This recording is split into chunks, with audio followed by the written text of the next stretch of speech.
Cuéntenme, ¿quién pudo ver la clase, la videoclase que quedó subida? Una, Yo, profe. dos, díganme que hay alguien más, por favor, que haya visto la clase. ¿La de fecundación, profe? Sí, señorita, la de fecundación. Ah, sí, la vi. Bien. Me imagino que deben estar llenos de preguntas. No me mientan, no me digan que fue tan clara la clase que nadie tiene una consulta. Qué chicos capos, haber sabido, mirá. Me dedicaba a otra cosa. ¿Nadie tiene preguntas sobre la clase? Yo entendí, Sí. pero como que los nombres y algunos me los olvidé. Sí, vamos a ir armando un glosario. Vamos a armar un glosario porque vamos a encontrar muchas palabras nuevas, algunas no tan nuevas y otras que usábamos mal. A ver si todos entendieron. ¿Cuál es la definición de óvulo? ¿Cuándo podemos decir nosotros que estamos en presencia de un óvulo?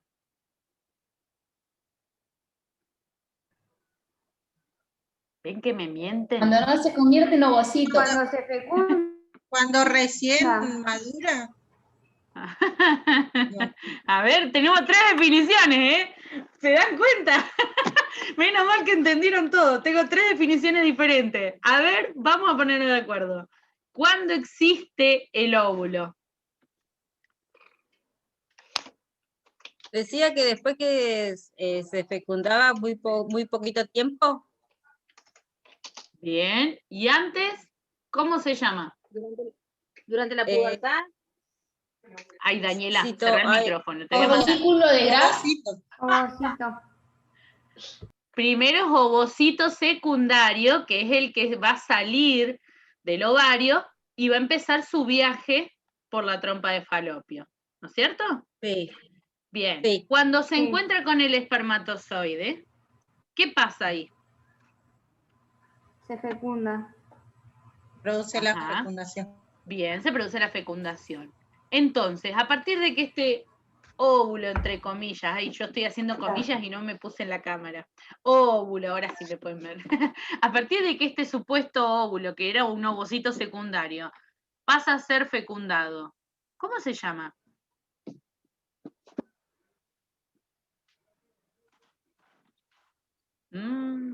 Menos mal que entendieron todo. ¿Cómo? Profe, no Cigoto, escuché eso, Juli, fue muy el bien. internet. Sí. Cigoto. Se llama cigoto una vez que está fecundado. Entonces, ¿cuándo es óvulo?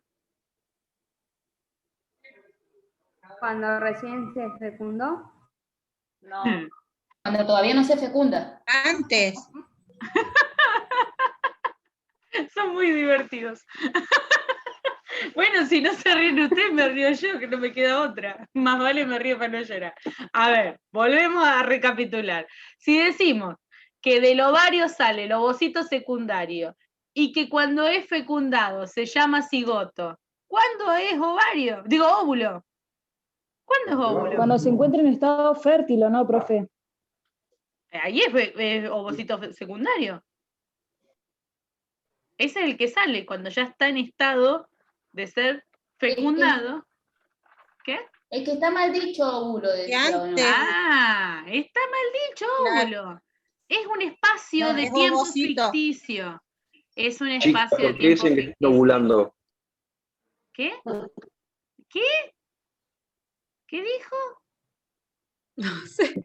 Yo he escuchado que las chicas dicen que están ovulando. Y ahí yo les pregunto, ¿por qué o en qué momento dicen que están ovulando? Ajá. Ay, porque las chicas te dicen. Escuche, lea. No, todas desconocemos qué es un óvulo. De acá, ¿cuántas mujeres acaban de contestar barrabasadas del óvulo? Nadie sabe lo que es el óvulo porque es un tiempo ficticio. ¿Por qué? Porque una vez que entra el espermatozoide recién ahí, ¿sí? Tiene la carga genética completa para ser llamado óvulo. Pero una vez que ya entra el espermatozoide, lo fecunda, entonces ya empieza la división, entonces ya estamos hablando de otra célula. Es una célula que se llama óvulo cuando tiene ambas cargas genéticas. la que traía como ovocito secundario y la que le agrega el espermatozoide. Pero ¿cuánto tiempo pasa antes de que esto se transforme en un cigoto? Nada. ¿Sí? Ya está ahí. Entonces es un espacio de tiempo casi ficticio. ¿Se entiende? Porque antes no es óvulo porque no es una célula completa con la carga genética completa. Tiene, Avi, cerré el micrófono, tiene completo recién la carga genética cuando el espermatozoide ya entró. Entonces, si ya entró el espermatozoide, a partir de ese momento se va a empezar a llamar cigoto. Se llama óvulo de 12 a 24 horas. O menos. O menos. Que es lo que tarda la carga genética que ya está dentro en terminar de conformar juntos un solo núcleo para dividirse ahí ahora sí en dos núcleos, pero nacientes de la misma célula. Entonces es un tiempo muy corto. Yo podría decir que vamos a tener presencia de un óvulo recién cuando este fue fecundado y cuando todavía no se empezó a dividir, porque a partir de que forman dos células ya tengo un cigoto. ¿Sí? ¿Se entiende? Entonces es el momento en donde la fecundación se produce y donde vamos a tener la carga genética completa que requiere toda la célula para ser llamada óvulo. Y en menos de horas yo ya voy a tener un cigoto. ¿Sí? Bien, eso para que lo vayamos corrigiendo, porque hay muchas veces que tenemos terminología que utilizamos como óvulo fecundado, decimos, pero ya no es óvulo. Si está fecundado, ya no es óvulo, es cigoto. Y después, ¿qué es cigoto? ¿Qué empieza a pasar adentro?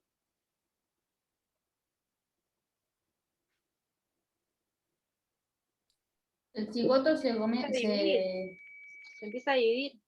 Se empieza a dividir. Bien, Dani.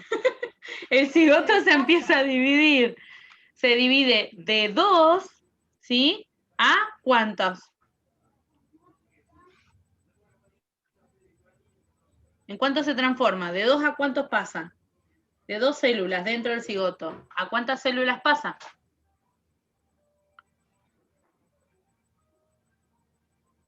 ¿16 decía? No. 16 es la mórula. Mágicamente de 2 a 16 se tendría que dividir ¿cuántas veces? Siempre la división va a ser que duplique 8. Antes 4. Entonces, del cigoto que tiene 2, se divide en 2, voy a tener 4. De los 4 divido en 2, voy a tener 8. Los 8 se dividen en 2, voy a tener una mórula de 16. ¿Sí? ¿Se entiende? Sí. Entonces, ¿por qué le decimos mórula? Porque parece una mora.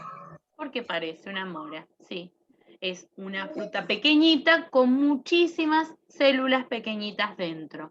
¿Por qué estoy hablando todo de pequeñito? ¿Cuándo empieza a crecer?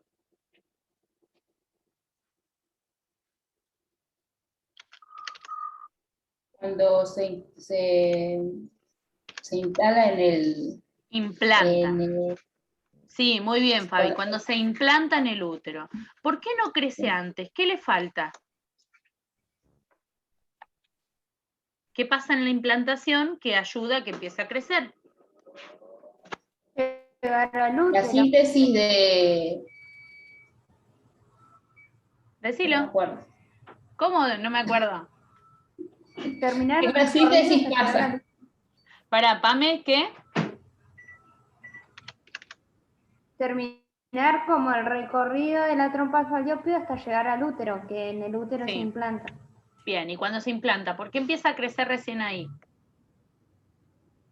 ¿Qué es lo que pasa en la Porque implantación? si crecen en la trompa de falopio, ¿Por el cordón umbilical, profe?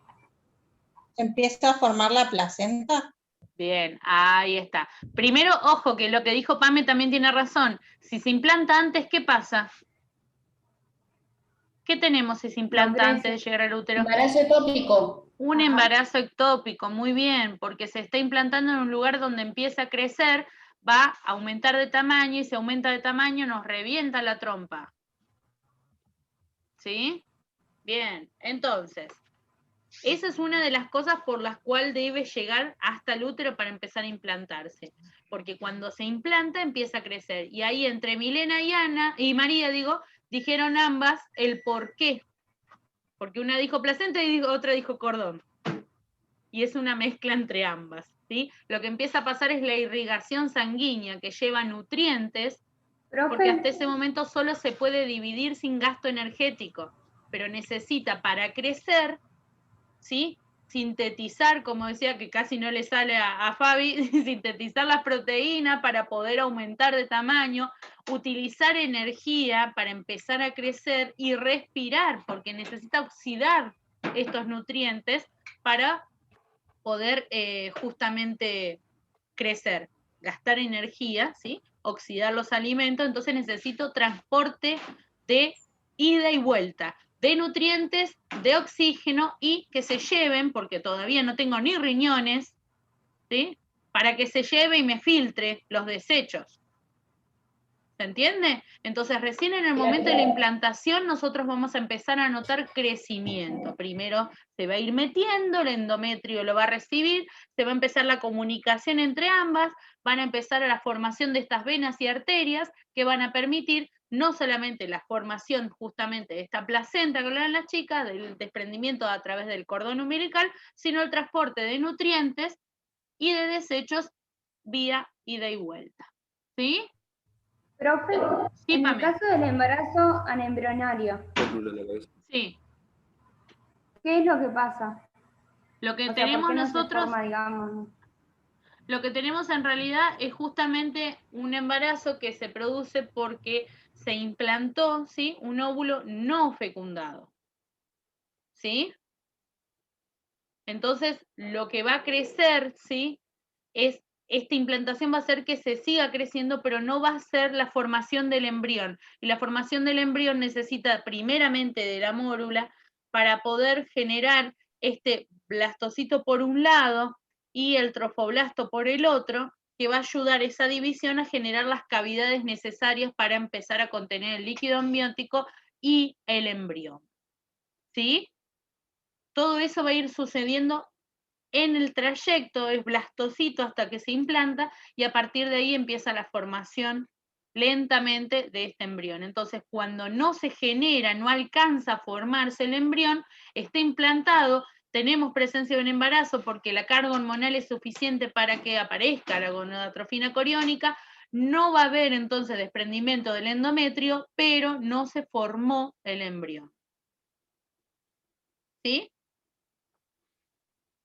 Sí. ¿Ok? ¿Por ahí? No contesta Pambi, no me dice si le contestamos la Más o pregunta. menos, Sí, profe. profe. Ah, ¿cómo más o menos? Sí, lo último. Lo de blastocitos y Todavía- trofoblastos. Lo que pasa es que en el momento en el que vayamos a tener implantación, a más detalle se va a ver justamente la disociación de estas células para ir formando las diferentes estructuras dentro de este saco embrionario en la siguiente clase. Si se van adelantando, van a empezar con demasiado terminología toda junta ahora y se les va a complicar, ¿sí? Entonces vamos paso a paso, no se apuren. Ahora estamos con fecundación, que es esta primera etapa. Todos entendieron entonces, por ejemplo, ya que saben cuánto tiempo lleva y qué pasa con este endometrio que se desprende, todos habrán entendido para qué sirve, por ejemplo, la pastilla del día después. Para que el endometrio se desprenda y no tenga, y el óvulo no se fecunde. ¿No? No llegue a No, instalarse, ibas bien. digamos. Ibas bien. En realidad la fecundación se produce mucho más arriba. Lo que está impidiendo es la implantación. ¿Sí? Por eso de ahí la disociación de si es una pastilla abortiva o anticonceptiva. Digo, a creencias religiosas es abortiva, no ¿Usted qué piensa? anticonceptiva. Es que a creencias religiosas es una pastilla abortiva, no anticonceptiva, no se debe usar porque como anticonceptivo. no impide, porque no impide que se fecunde. Lo que impide es que se implante. Claro, las pastillas anticonceptivas lo toman como una prevención. La pastilla anticonceptiva lo que no permite es la concepción. ¿Por qué? Porque lo que no permite es que se madure ese óvulo. Claro. En realidad, uno dice mal, no permite la ovulación. En realidad la ovulación se da, lo que no permite, porque va a salir este óvulo, pero va a salir inmaduro. Y por más que se encuentre con el espermatozoide, no se va a producir porque no está preparado. No se llega a conformar este ovocito secundario listo para ser fecundado. ¿Sí? Por eso decimos no permite la ovulación. Porque en realidad, como decíamos, este óvulo en realidad no existe, entonces digo entre comillas. Pero sí, lo que impide es la formación de este ovocito secundario en óvulo receptivo de una fecundación. ¿Sí? Eso es lo que impide. A diferencia... Sí. Sería que a nivel religioso y a nivel salud también, sí. Las dos cosas serían un aborto, digamos, ¿no? En realidad, ¿por qué hago la separación? Porque nosotros si impedimos la implantación, todavía no hay posibilidad de que haya circulación, por lo cual tampoco va a haber formación ni siquiera de corazón ni ninguna otra estructura, por lo cual no estamos hablando ni siquiera de un embrión todavía. Entonces, a fines biológicos esto no es considerado un aborto. ¿Se entiende? En cambio, a fines religiosos, por ahí se puede estar un poquitito más cerca de esa concepción.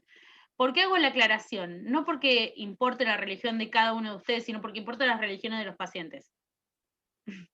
¿Sí? No las de ustedes. Entonces, estas cosas son importantes irlas conociendo porque lo que es importante es que ustedes puedan dar tranquilidad o asesorar a una paciente. No se trata de imponer mis creencias en salud por sobre las creencias religiosas de la paciente. Entonces, porque para mí no sea un aborto, no quita que ella lo crea. Entonces hay que poder explicarle cuál es la función de cada una de estas tipos de anticoncepción para que ella pueda escoger, acorde a sus creencias, la que le sea más oportuna. ¿Sí? Habrá alguna religión cuya creencia más oportuna será la sal, ¿no? El nitrato que les conté el año pasado o el anteaño. ¿No se acuerdan? Nitrato de ponerla. Esa es la mejor prevención para las creencias religiosas. Se está grabando, profe. Fue un chascarrillo entre nosotros solamente. Esa fue la contestación de mi profesora de geografía en el secundario. ¿Cómo? ¿Cómo, Pablo? Una vez iba en el colectivo y veo una luneta de un auto. Iba en un colectivo y veo la luneta de un auto, ¿viste? Y decía nueva cura contra el embarazo y el SIDA. Y estaba la sigla NO no sé qué, y abajo decía nitrato de ponerla. Y yo lo miré y no le di bola, y después solo me empiezo a reír y había caído en el chiste, pero... Sí, tiene una fórmula, porque los nitratos, como los nitritos, y como bueno, son sí. Sales, son tipos de sales, por eso es el chiste. NO es ponerla, algo así era. Claro. Bueno, es un chascarrillo nada más, pero a fines cómicos, en realidad, la mayoría de las religiones ahora por ahí se están haciendo más, se están acercando un poco más a la situación real, pero en realidad la mayoría de las religiones no están de acuerdo con los tipos de anticoncepción en donde haya un freno, ¿sí?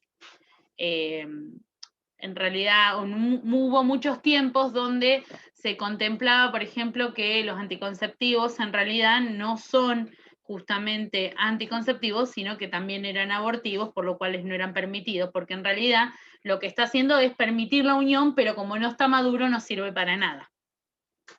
¿Sí? Entonces, en cierta medida interfiere en el momento en el que se debería haber realizado la fecundación.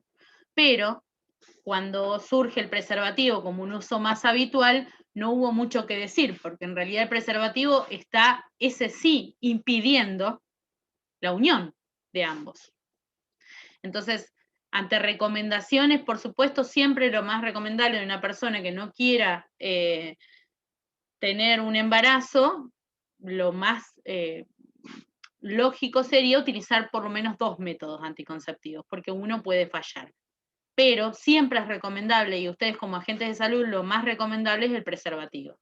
Porque en realidad no solamente previene la unión, ¿sí?, de este espermatozoide con este ovocito secundario, sino que además previene posibles enfermedades de transmisión sexual, que a nosotros, a los fines de salud, es lo que más nos importa, mucho más que cualquier otro concepto religioso que tenga incluso la persona.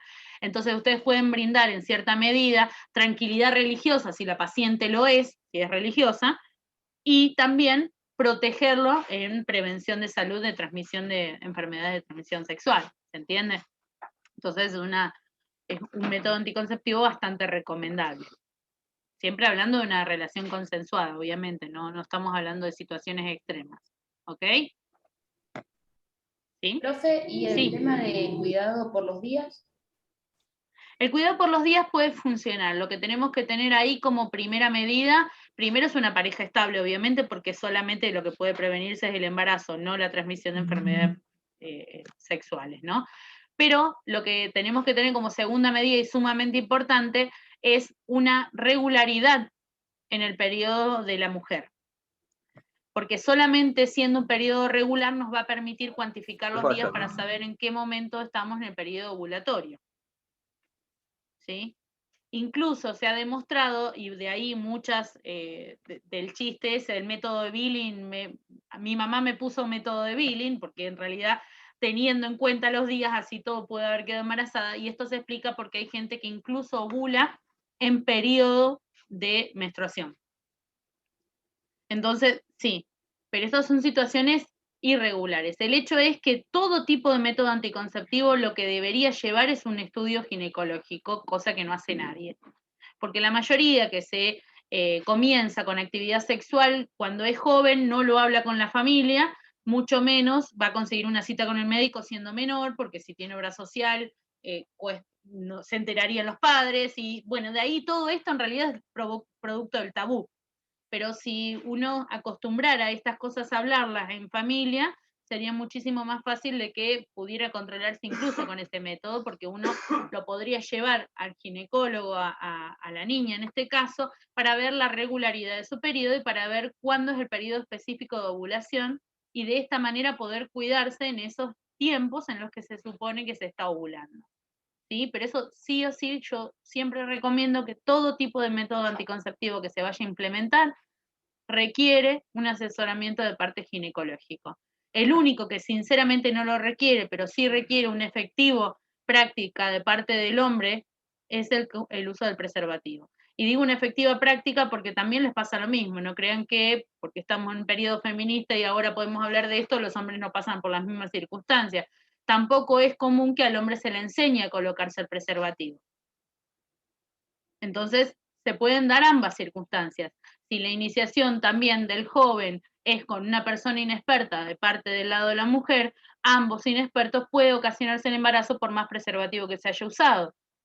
Porque o no se espera o se extrae el preservativo y se sigue introduciendo el pene a pesar de que ya no hay erección, o ese tipo de situaciones, o volver a tener una segunda relación sexual sin comenzar con el preservativo, porque la idea es se coloca el preservativo cerca del momento de la eyaculación.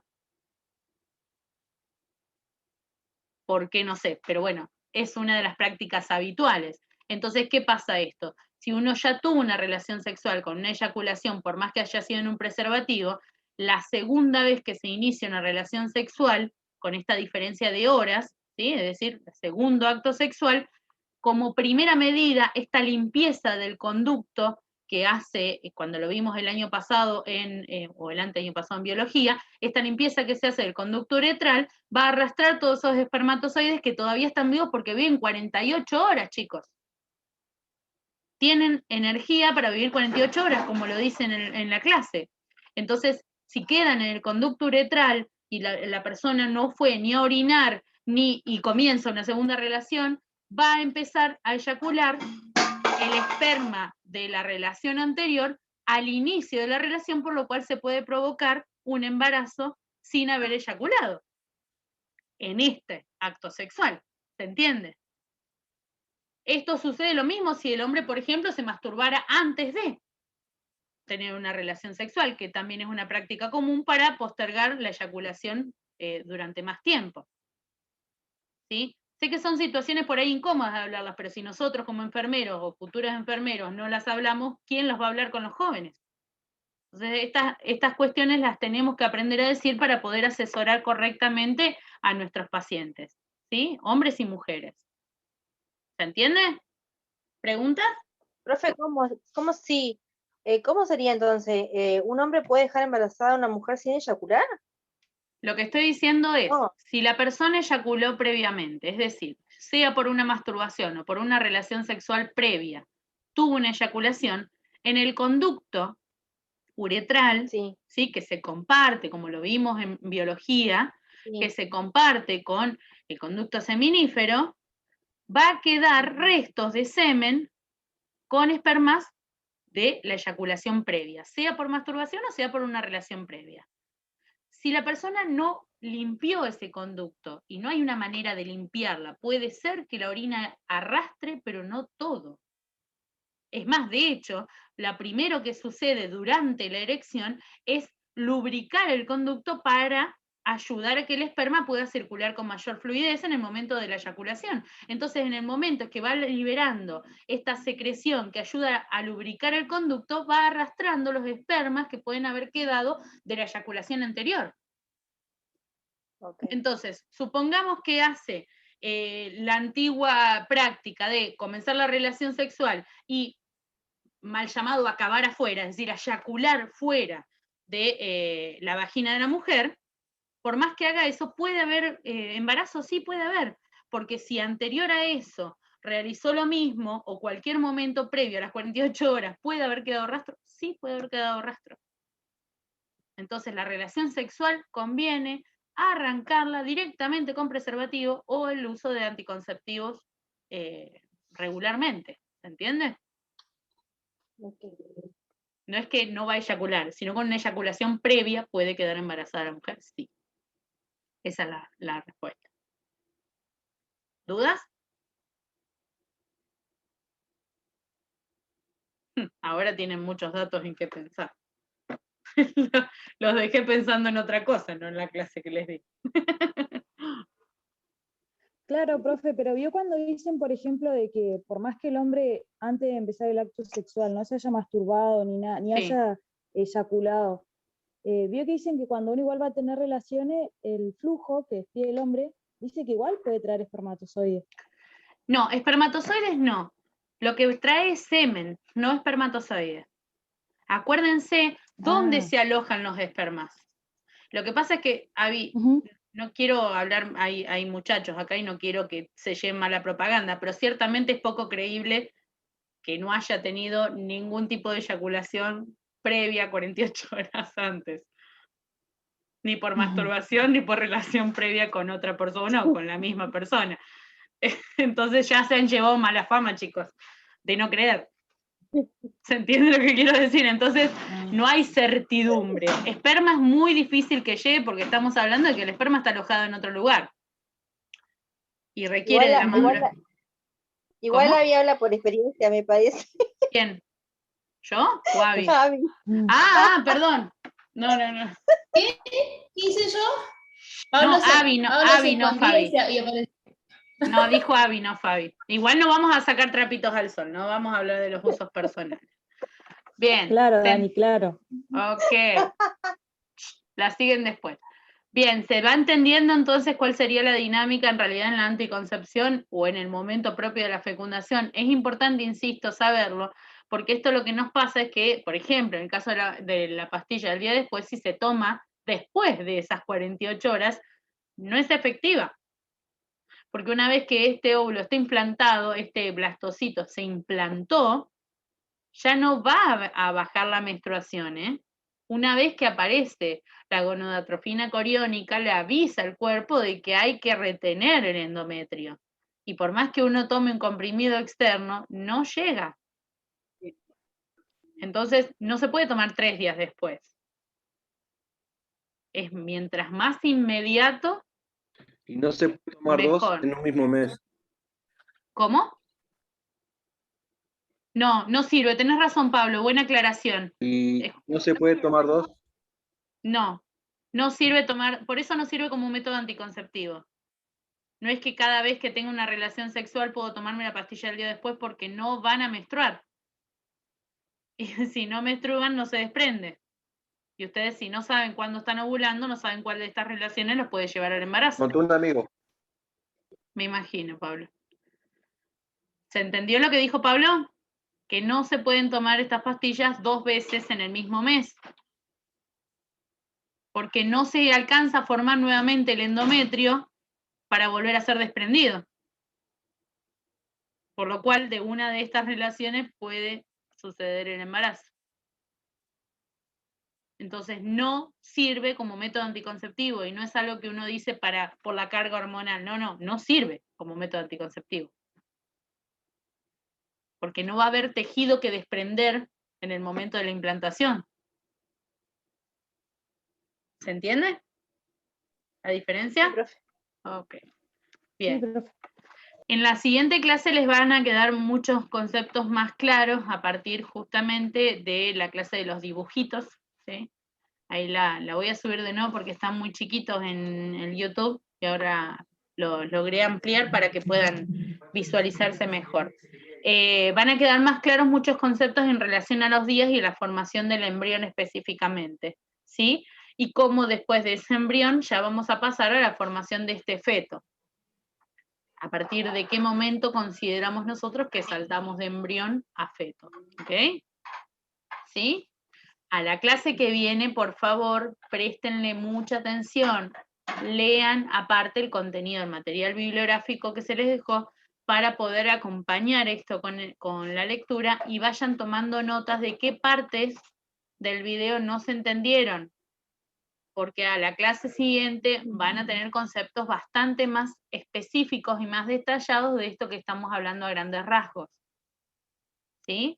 Va a requerir sentarse a estudiarlo y conviene hacerlo ahora porque una vez que avanzamos ya no volvemos a hablar de este periodo de fecundación y de desarrollo embrionario, sino que a partir de ahí empezamos a hablar ya del embarazo en sí mismo. No quiero que se atrasen, ¿ok? ¿Sí? Bien. Bueno, profe. ¿Alguna duda? ¿Algo más? ¿Quieran preguntar, agregar? No. Sí, profe, me quedó una duda del video a mí. Sí, Nilsa, decime. Porque decía que una vez que el esperma entraba en mal llamado Sí. óvulo, decía que el cuerpo hacía una reacción química para matar a los otros espermas para que no entren. Exacto. Y cuando hay trillizo o mellizo, ¿qué, el cuerpo no hace esa reacción? Sí la hace, pero tenemos tanta suerte que de los millones de espermatozoides, 3 o 2 se pusieron de acuerdo para ingresar exactamente al mismo tiempo. A veces es la fecundación del mismo óvulo por 2 espermatozoides y otras veces es una doble división celular, lo que genera una doble separación. ¿Se entiende? Pueden ser las dos maneras. Y cuando veamos embarazos Y quedarse con los múltiples... días tampoco es muy efectivo. No, ya lo sé.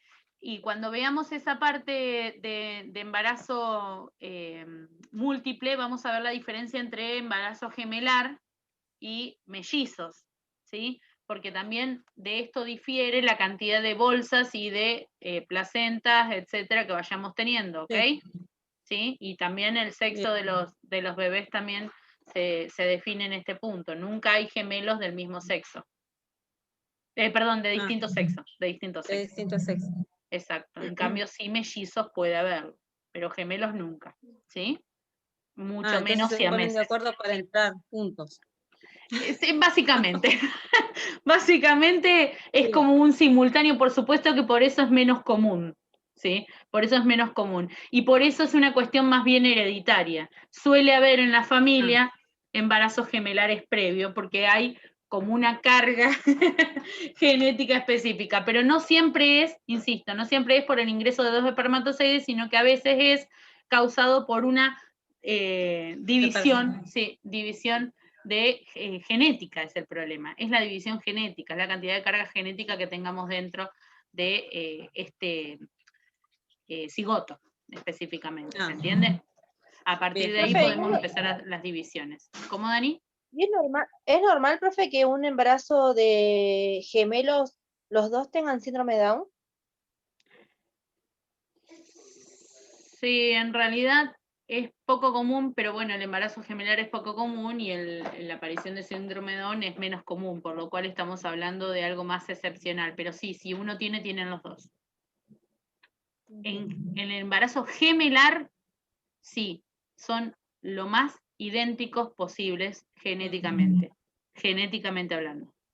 Después, por supuesto, que ustedes me van a decir, ay, pero ellos son gemelos y son distintos. Bueno, hay veces que uno dice mal llamado gemelo y estamos hablando de mellizos. Son bolsas separadas, son bebés separados.